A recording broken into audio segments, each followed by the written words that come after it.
अस्सलाम वालेकुम। एक किताब है जिस किताब का नाम है अस्सैफुल जली अला मुनकिर विलायत अली। ये डॉक्टर ताहिर कदरी साहब की किताब है, बड़ी खूबसूरत किताब है। इस किताब का टॉपिक ये है कि प्यारा अलैहिस्सलाम ने गदीर खून के मौके पर फरमाया, मैं जिस का मौला हूँ, ये अली उसके मौला है। इसमें तफसीर से वाक़ियात है, फिर उसके अपने एक दलाइल है। बड़ी खूबसूरत किताब है। हम अपने तरफ से फ्री में लॉन्च कर रहे हैं इस किताब को। शोलापुर में लॉन्च तो बहुत पहले हो चुकी है, शोलापुर में हम अपनी तरफ से इसको तकसीम कर रहे हैं हमारे ट्रस्ट की जानिब से। कुरान और अहले बैत हमारे ट्रस्ट का नाम है। ये अभी 2-4 दिन में इसको तकसीम किया जाएगा। बड़ी खूबसूरत टॉपिक है, आप इसको पढ़िए।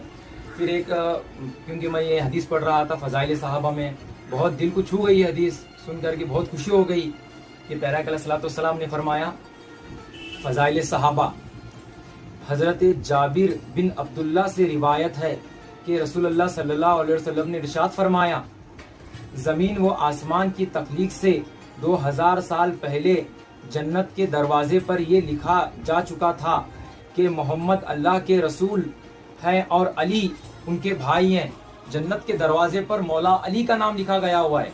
हज़रत आदम अलैहिस्सलाम के तख्लीक से पहले की बात है। ये जन्नत के दरवाजे पर मौला अली अलैहिस्सलाम का नाम लिखा गया हुआ है। ये फ़ज़ाइल सहाबा इमाम अहमद बिन हम्बल की किताब है। मैं अपनी तरफ से कोई बात नहीं कह रहा हूँ। कुल्ला अस्आलुकुम अलैहि अजरन इल्ला मवद्दत फिल कुर्बा, ये कुरान शरीफ की आयत है। अल्लाह ताला प्यारा अलैहिस्सलाम से फरमा रहा है, ऐ नबी कह दीजिए कि मैं इसका बदला और कुछ नहीं चाहता, अलबत्ता मेरे कराबतदारों से मोहब्बत करो। इसका बदला कुछ नहीं चाहता, कह रहा है अल्लाह ताला। जो मैंने आपके लिए दिया है, जो इंसानियत सिखाई है, अंधेरे से निकाल कर रोशनी की तरफ ले आए हैं, ये सारी चीज़ें जो हमको जो ईमान की शक्ल में मिली है, एक इंसानियत ईमान की शक्ल में मिली है, भाई बहन से मोहब्बत करना, माँ बाप से मोहब्बत करना, अल्लाह ताला ने ये सारे अदाफ हमको सिखाए हैं। इन सारी चीज़ों के बदला कुछ नहीं चाहता, अलबत्ता मेरी कराबतदारों से मोहब्बत करे।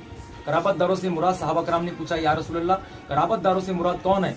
तो प्यारा अलैहिस्सलाम ने फरमाया, अली, फातिमा, हसन, हुसैन, इनसे मोहब्बत करो, ईमान आपका बचेगा। आप ईमान वाले हो, अगर उसको बचाना है तो इनसे मोहब्बत करो। ये कुरान शरीफ की आयत मुबारक है।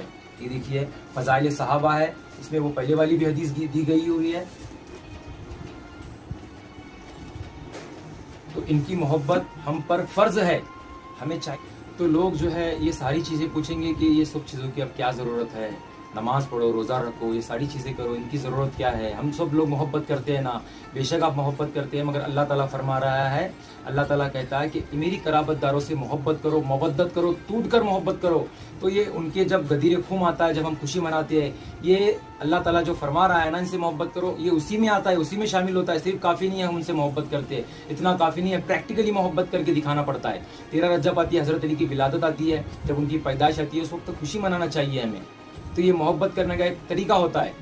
इमाम हसन की जब पैदाइश होती है, इमाम हुसैन की पैदाइश होती है, सैयदा कायनात की पैदाइश होती है, तो इस वक्त हमको खुशी जाहिर करना पड़ता है, उनके फ़ज़ाइल पढ़ना पड़ता है, लोगों को जमा करके उनकी फ़ज़ाइल बताना हमें चाहिए। ये सारी चीज़ें हमें करना पड़ती है। तो ये जो फरमाया ना अल्लाह ताला ने, इल्ला मवद्दत फिल कुर्बा, मेरे अहले बैत से मोहब्बत करो, मेरे कराबतदारों से मोहब्बत करो, मेरी अहले बैत से मोहब्बत करो, ये सारी चीज़ें उसी में शुमार हो जाती है। आप एक बात याद रखिए कि कहीं पर अगर घर में भी अगर कोई नाइंसाफ़ी की या रिश्तेदारों में कोई नाइंसाफ़ी या कोई जुल्म करता है, तो उसके खिलाफ हमें उठ खड़े होना पड़ता है, उसके खिलाफ हमको बोलना पड़ता है। अगर नहीं बोलेंगे हम तो अल्लाह ताला हमसे पूछेगा कल क़यामत के दिन कि तुम्हारे सामने ये सारी चीज़ें आई थी, तुम क्यों खामोश थे? तो वैसे ही 1400 साल पहले जो अहले बैत अलैहिस्सलाम पर जुल्म हुआ है, अल्लाह ताला जब हमारे सामने कोई चीज़ आती है, उन पर जुल्म हुआ है, तो हम किस जानिब है, हमको ये देखना पड़ेगा कि हम किस जानिब खड़े हैं। हम अहलुल बैत अलैहिस्सलाम के पास है या बनु उमैया की जानिब है? अल्लाह ताला हमसे ये पूछेगा, ज़रूर पूछेगा अल्लाह ताला ये भी हमसे कि तुम किस तरफ खड़े थे जब तुम्हारे सामने हक और बातिन सामने था। आप किस तरफ थे? अली की तरफ थे या उनके सामने आने वाली मुखालिफत उनके तरफ थे? अल्लाह ताला हर चीज़ पूछेगा। जब घर का हिसाब किताब पूछ रहा है तो इतनी बड़ी दिन की बात अल्लाह ताला नहीं पूछेगा। लोग कहते हैं ना, वो तो हमको नहीं पूछने वाले, माज़ अल्लाह हज़रत अबू तालिब ईमान वाले थे कि नहीं थे, ये सारी चीज़ें हमको अल्लाह ताला पूछने वाला नहीं है। یہ ہر چیز پوچھنے والا ہے. جب حضرت ابو طالب کی ایمان کی بات آئے گی تو آپ کا کردار کیا تھا وہاں پر؟ حضرت ابو طالب کو آپ کافر مانتے تھے یا حضرت ابو طالب کو تم ایمان والا مانتے تھے؟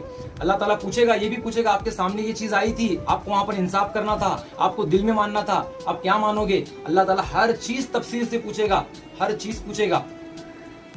دنیا کے معاملے میں پوچھ رہا ہے تو دین کے معاملے میں نہیں پوچھے گا اللہ تعالیٰ. یہ دماغ میں مولانا لوگوں نے دماغ میں غلط فہمی ہمارے دماغ میں بھر دی ہے کہ ہم کو وہ پوچھنے والے ہیں, کیا وہ درگاہ گیا تھا کہ نہیں گیا تھا وہ پوچھنے والے ہیں, کیا محرم بنایا تھا کہ نہیں بنایا تھا یہ پوچھنے والے. ہر چیز اللہ تعالیٰ پوچھے گا ہم سے قیامت کے دن, ہر چیز تفصیل سے پوچھے گا ہم سے, ایک ایک چیز نہیں چھوٹے گی, وہ دنیا کی چیز بھی نہیں چھوٹے گی. اہل البیت علیہ السلام کے لیے ہمارا کیسا کردار تھا وہ بھی اللہ تعالیٰ پوچھے گا, ہر چیز پوچھے گا اللہ تعالیٰ. مولوی کے باتوں میں نہ آؤ, ان سے ہر چیز اللہ تعالیٰ پوچھے گا. بس یہی چیز تھی. آپ اس کتاب کو تفصیل سے پڑھیے, انشاءاللہ تعالیٰ پھر ہمارا آگے چل کے غدیر خم کے اوپر بھی تفسیر سے بیان ہوگا. پھر اس کے بعد محرم آ رہا ہے قریب. ہم تفسیر تو نہیں کہہ سکتے محرم پر, کیونکہ محرم کی تفسیر شاید ہی کوئی جانتا ہوگا, ان پر اتنا ظلم ہوا ہے. ہم داستان کربلا بول کر ایک ویڈیو اپلوڈ کر دیں گے انشاءاللہ تعالیٰ. السلام.